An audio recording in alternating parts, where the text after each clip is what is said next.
민주당 추미애 의원이 어제 광주에서 북콘서트를 열었습니다. 그런데요, 비슷한 시각에 안철수 의원 역시 광주를 찾았습니다. 근데 찾아간 지역은 똑같은데 이 두 분 사이에 나온 발언은 전혀 다릅니다. 안철수 의원은 호남에서의 낡은 체제 청산이 거역할 수 없는 시대적 요구다. 민주당을 정면 비판했고요. 추미애 의원은 분열의 강물에 두 번 다시 발 담가선 안 된다. 못난이 경쟁을 하면 안 된다. 이런 말을 했습니다. 무슨 의미일까요? 민주당 추미애 의원 직접 연결을 해보죠. 추미애 의원님 안녕하세요. 네, 안녕하세요. 어제 북콘서트 열기가 상당했다고요? 네, 책 제목이 물러서지 네, 않는 진심. 네. 예, 어떤 진심 말씀하시는 겁니까?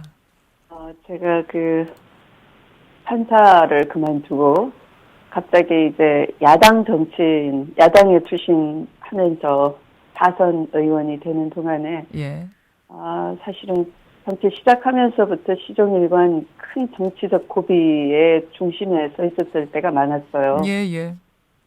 예를 들면 민주당의 분당, 또 두 분 대통령의 탄생 과정에서의 선거의 주요 직책을 맡고, 지역주의를 돌파해내기 위해서 특히 어려운 지역에서 선거 지휘를 했던 일, 또 그 직후에 분당 이후에 탄핵 이후에 민주당의 몰락, 그리고 다시 제가 이 통합하자고 이렇게 전국에 호소하고 다녔던 그런 일들과 예. 두 분 대통령님의 만남과 또 이별, 이런 것들에 대해서 그동안 제 가슴 속에만 묻어두고 어떤 깊은 얘기를 하지 못한 채 그냥 지나왔어요.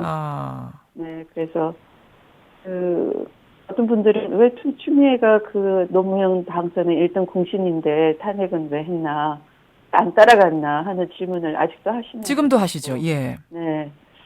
그래서 그때 제가 이랬습니다 하는 진솔한 마음을 담아서 그냥 그대로 썼어요.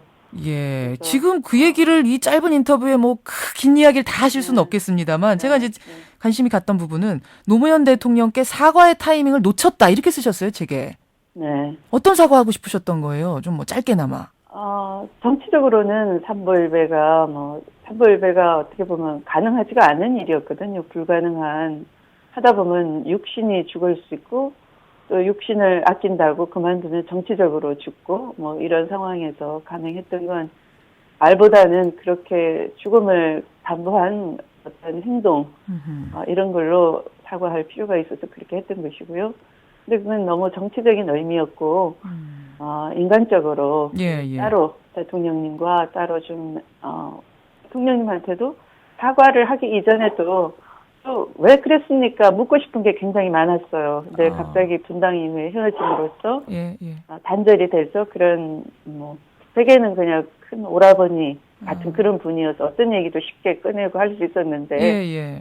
그 헤어짐으로써 그게 단절이 돼서 많은 오해가 생기고 또 정치적으로 다른 해석을 집어넣고 하는 세월이 오래됐기 때문에 만나서 우선 제가 그때 일에 너무 죄송했습니다. 인간적으로 말씀드리고, 또 대통령님은 왜 그러셨나요? 되게 이렇게 또 묻고 싶기도 하고 마음의 엉어리를 좀 풀고 싶었는데 그런 기회가 없어져 버렸죠. 그런 기회를 잡지 못한 채 세상을 떠난 것, 그것이 아직까지도 이 마음의 응어리로 남아 계시는 거군요. 그 이야기. 그런 이야기들이 이제 책에 담아서 어제 북콘서트를 열었는데 광주에서 하셨잖아요.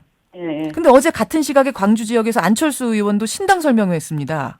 네, 그랬어요. 무슨 말을 했는고 하니 호남에서의 낡은 체제 청산은 거역할 수 없는 시대적 요구다. 민주당이 혁신을 거부하고 기득권만 유지하려고 하는 거 아니냐, 이런 비판이 나왔습니다. 어떻게 들으셨어요? 완전 지적이에요.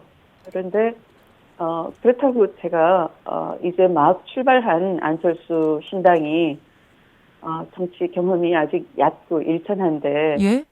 그렇다고 해서 이런 왜 씩씩하게 하지 않느냐라고 반박하고 싶은 생각은 없어요. 보다 더 우리가 오래된 정당으로서 대한민국 야당 정치, 민주 정치를 이끌어왔고 지금 잠시 침체돼 있는데 그것을 우리 스스로 문제를 알고 극복해야 될 우리 과제가 있는 건데 그걸 안철수 의원님이 아니라 다른 분도 충분히 비판하고 지적할 수 있어요. 뭐 이미 당 내부에도 그런 지적하는 목소리가 있고. 예, 예. 네, 그래서 뭐 그 자체의 말에 시비를 걸고 싶지는 않으나, 다만, 그분이 그 지역에서 신당이라는 주제를 가지고 설명을 하시고 그 광주에 이제 신당을 차리겠다 하시기 때문에, 예. 그것은 이런 말씀을 드리고 싶어요. 어떤 건가요? 오래 서 있고 싶은 사람이 발꿈치로 디디고 서 있으면 오래 서 있을 수가 없어요. 오래 서 있고 싶은 사람은 발꿈치로 디디고 서 있어서는 안 된다. 네, 그게 이제 기자 분립이라는 우리 노자의 도덕경에 나오는 얘기고. 기자 분립, 뭐 과자 네. 불행 이거죠. 네, 네. 예. 과자 불행이라는 건 자랑하듯이 이 손을 뒷짐진 채로 다리를 쩍 벌리고 예. 이렇게 자랑하듯이 이렇게 교만하게 가면 또 오래 가질 못해요. 예, 예. 네, 결국은 목적지가 새정치라고 들었고 어떤 그런 새로운 대안으로 집권을 목표로 둔다 그러면 예. 그렇게 지금 기본에 충실하지 않는 채로 그냥 이 약한 고리 야당만 이렇게 때린다고 해가지고 야당을 대체하는 그 정도 가지고는 그 오래 가질 못하죠. 또 그 지역 야당이라는 건 영남에서의 다른 지역에서의 경쟁에 대한 기대감을 가지고 예? 일시 지지해 주는 것이지 현재 잘해서 지지해 주는 건 아니단 말이에요. 근데 민주당이 못하는 것에 대한 예. 반사적인 그런 편성도 좀 있는 것이고. 그런데 이제 안철수 의원께서 상기하셔야 될 대목이 있어요. 예, 예. 지난 대선에서 새누리당의 집권 연장을 막는 데 힘을 보태겠다 이렇게 하셨거든요. 그렇죠. 네, 그럼 새누리당이 집권해서 국민이 편하고 행복하고 약속을 잘 지키면 안철수 의원님도 그 약속을 바꾸겠다. 야당을 견제해야 되겠다. 나는 방향을 바꿨다. 이렇게 지금처럼 하실 수 있는데 예. 그때도 견제하는데 최선을 다했다고 믿는 국민 별로 없어요. 이건 뭐 야당의 입장으로서가 아니라 현장을 뛰었고 또 국민들이 또 봤기 때문에 그냥 형식상의 단일화 이외에 사실은 이 집권 연장을 막기 위해서 사실은 올인을 다한다 이런 모습을 다들 보여주지는 않으셨어요. 예외 없이. 그렇게 생각하세요. 예. 네. 그러면 지금 1년 동안 국민이 박근혜 정부가 오로지 국민과 힘겨루게 하겠다라고 할 뿐이고 국민통합이라는 약속도 저버렸잖아요. 국민통합을 한다는 건 사실은 그 복지 같은 수단을 제대로 추진하는 게 국민통합을 이루는 실천적인 모습인데 그거 안 하고 있잖아요. 서랍 속에 넣어버렸잖아요. 그러면 그런 걸 질타하면서 정말 이 새누리당이 집권 이후에 약속을 잊어버리고 국민통합을 폐기하고 오만해졌다 그러면 그게 내가 정치 시작할 때 약속이었는데 그걸 견제하겠다라고 해야 이게 일치가 되는 거 아니겠어요? 예. 네, 그런 점에서 지금 현재는 새누리당의 독선 독주를 견제하는 그 역할을 먼저 하시는 게 맞다. 그 새누리당의 독선 독주를 그러니까 막기 위해서는 민주당과 힘 합치는 게 낫지 민주당 때리게 하는 건 옳지 않다 이런 귀결이군요. 그러니까 이야기는. 그러니까 때려도 괜찮아요. 때려서 민주당이 더 변화하고 개혁해야 된다면 민주당 내부에서도 좀 더 때려야 되고 민주당이 너무 조용하니까. 민주당 때려도 된다. 예. 그래서 때리는 거 아닙니까 지금 안철수 의원이. 네. 그래서 호남에서 민주당이 안방차게 하듯이 뭐 기득권 누리듯이 가만히 하지 마라. 그 일정 부분은 맞아요. 예. 거기에서 더 나아가서 안철수 신당의 그 호남에서의 가능성을 유지하려면 오늘 민주당 때렸다고 뭐 그게 그 호남 사람이 시원하거나 하지는 않아요. 그걸로는 안 된다. 당 자체가 신당 자체가 뭔가를 보여줘야 된다 이런 말씀이시죠. 네. 그러니까 저도 뭐 갓 태어난 신당에 대해서 마치 우리가 못하는 걸 잘한다 그러면 그걸 평가절하고 깎아내릴 알겠습니다. 없어요. 그러게 할 생각은 없. 네, 대구나 부산이나 이런 데 가서 한 30%의 지지를 올린다 그러면 달라지지 않겠어요? 정말 신당 새정치 한다더니 다르구나. 어떤 집권 세력을 야무지게 견제하려고 발벗고 나섰구나. 이런 걸 주는 것이 지금 필요하죠. 그런데 지금 계속 보기를 가서 뭐 신당 준비를 한다는 얘기는 아직 못 들어봤고. 알겠습니다. 호남 때리기 할 것이 아니라 영남 가서 30% 얻어라 이런 말씀. 지금 그 기본에 충실하지 못한 채 좀 발꿈치 들고 있는 것처럼 보이시는 거군요. 그렇죠. 중견 정치인이 보시기에는. 그러면 내년 지방선거 지금 안철수 신당하고 민주당은 이대로는 같이 가는 게 어떤 식으로든 연대하는 게 힘들어 보이네요.